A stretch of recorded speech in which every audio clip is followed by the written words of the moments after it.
Hi. Hola. Hi, here's Mr. Dösel. This is Michael Bradley. Hey, I'm Memphis. Hey. Hola. Hello.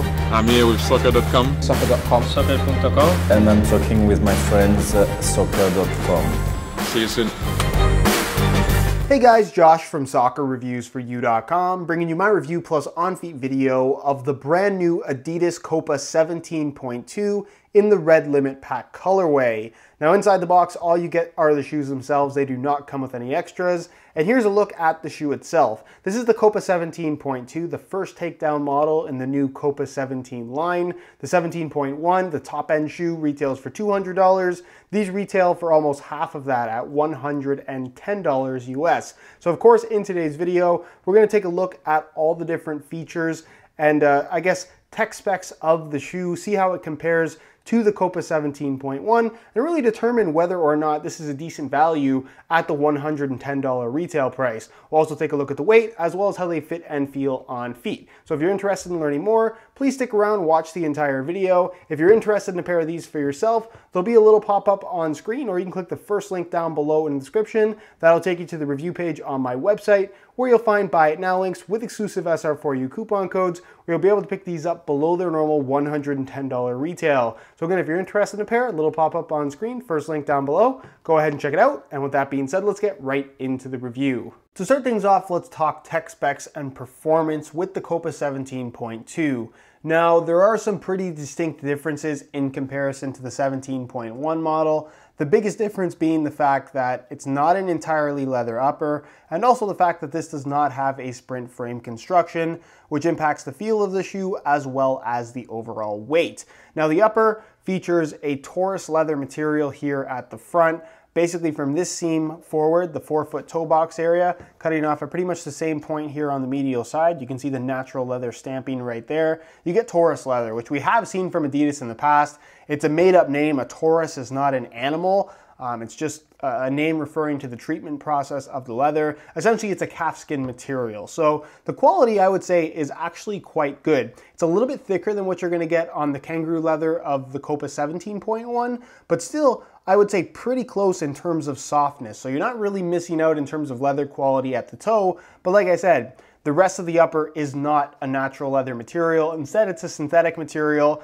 that is leather-like, but it's a lot bulkier and doesn't necessarily translate to the best ball feel overall. It's significantly bulkier than what you're going to find from the Copa 17.1, which I think is one of the major differences when comparing this to the higher end model. So you get the synthetic leather on both sides of the shoe, the kind of mesh-based synthetic at the heel that you don't really notice when you're wearing the shoes. And of course you have the tongue, which does not feature the compression tongue system. It's just a straight up regular tongue made from a synthetic leather material with a little bit of memory foam running through a strip through the middle of the tongue. So again, it just has a much bulkier feel overall. You do get a little bit of quality leather at the toe, but just at the toe. So it's kind of typical of other leather upper variations from Adidas in that the whole shoe isn't leather, which in my opinion kind of defeats the purpose a little bit. So it's comfortable enough.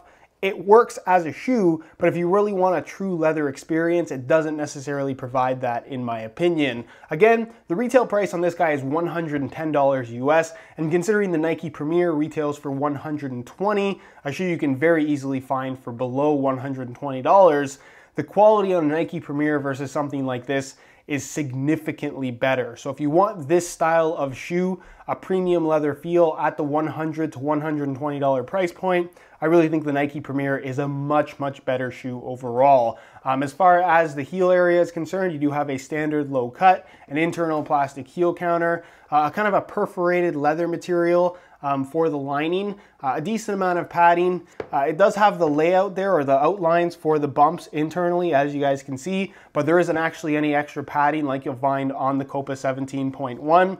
The insole, it's glued in, not fully glued in, basically just from the midfoot forward it's glued in. The back part you technically can pull out.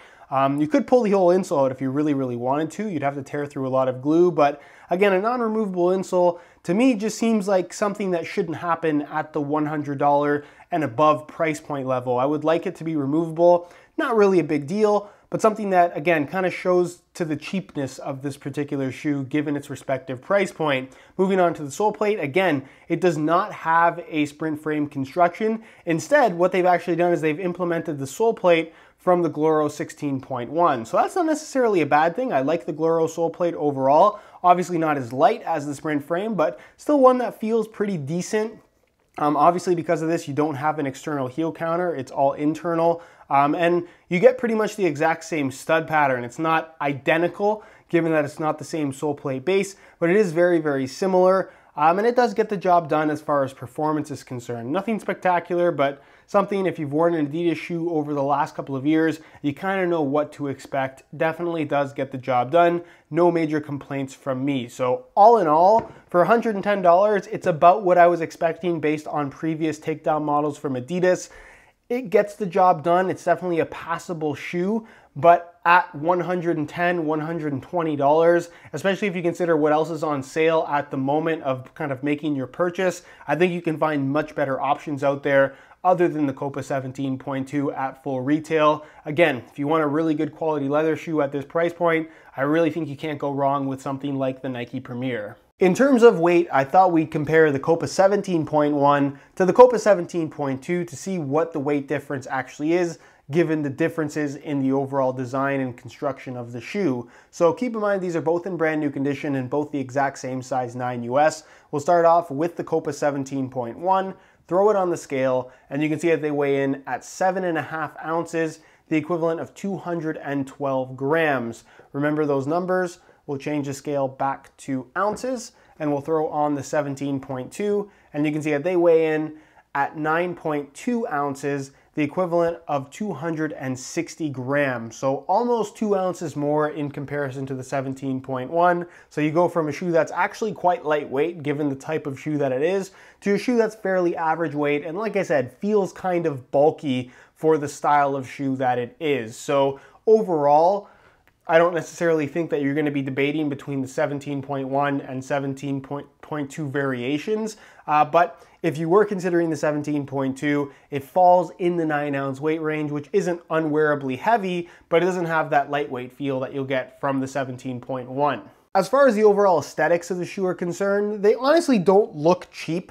I think one of the biggest visual differences between these and the Copa 17.1s is the lack of heel counter and the tongue. This does have a little bit of an extension piece to it, but not long enough to where it would actually fold over. So it doesn't necessarily have the flap tongue, which visually I actually think looks a little bit better, just cleaner overall, but everything else is pretty similar. You maintain premium aesthetic elements such as the embroidery for the Adidas stripes on both sides of the shoe. The little Copa name right there on the side I think is a pretty cool little detail. You get the Adidas badge right there on the back that again kind of references the Copa Mundial, which is the inspiration for this line in general. It does share the name, of course. You have the established in 1982 on the inside, as well as the Copa 17.2 branding there on the insole, which I'm trying to get the lighting proper so you can actually see it, but you can't really see it that well. And then moving on to the bottom, you get the translucent sole plate with, again, the little pattern there that pays tribute to the Adidas World Cup, which is the soft ground version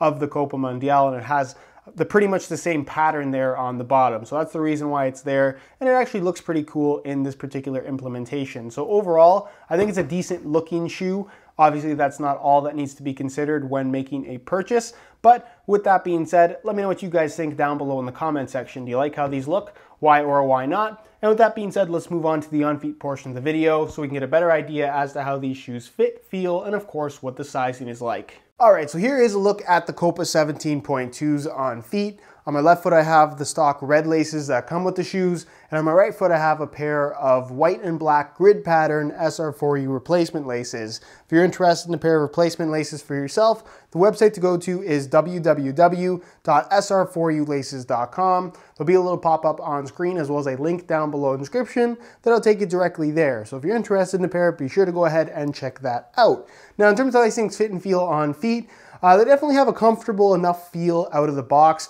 I wouldn't say they're quite as comfortable as what you're going to find from the Copa 17.1, mainly given the stiffer, not as soft synthetic materials through the midfoot.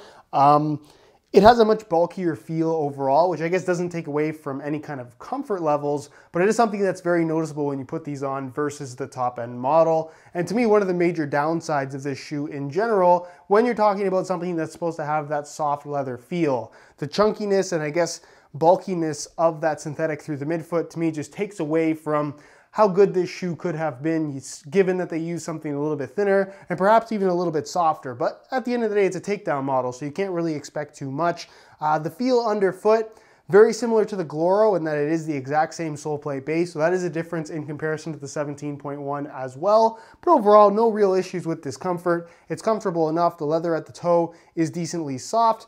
And again, there's not too much in regards to break-in time or just general discomfort issues that you're going to experience with this particular shoe, given that they fit you properly. As far as width is concerned, they've got some decent width to them. I see these fitting pretty much just about anybody. Obviously, you're not going to get too much stretch in the midfoot area, given the synthetic material that they've used. But again, for the most part, these will fit just about anyone. And as far as the sizing is concerned, I'm wearing my usual size 9 US here, and the fit and the length is absolutely perfect. So if you are looking to order a pair of these for yourself, I would strongly recommend going true to size in order to achieve the best possible fit. All right, guys, that is it for my review of the Adidas Copa 17.2 in the Red Limit Pack colorway. If you're interested in a pair of these for yourself, you can either click the little eye in the corner of the screen or the first link down below in the description. That'll take you to the review page on my website, where you'll find buy it now links with exclusive SR4U coupon codes, where you'll be able to pick these guys up below their normal $110 retail price. If you have any questions regarding this shoe, leave them down below in the comments and I definitely will get an answer out to you. If you enjoyed today's video, found it helpful and informative, be sure to support the video with a like. Subscribe if you haven't already for daily videos on all the latest and greatest soccer gear. You can find all of my social media information linked down below in the description as well. And other than that, guys, hope you enjoyed today's video, and as always, thanks for watching.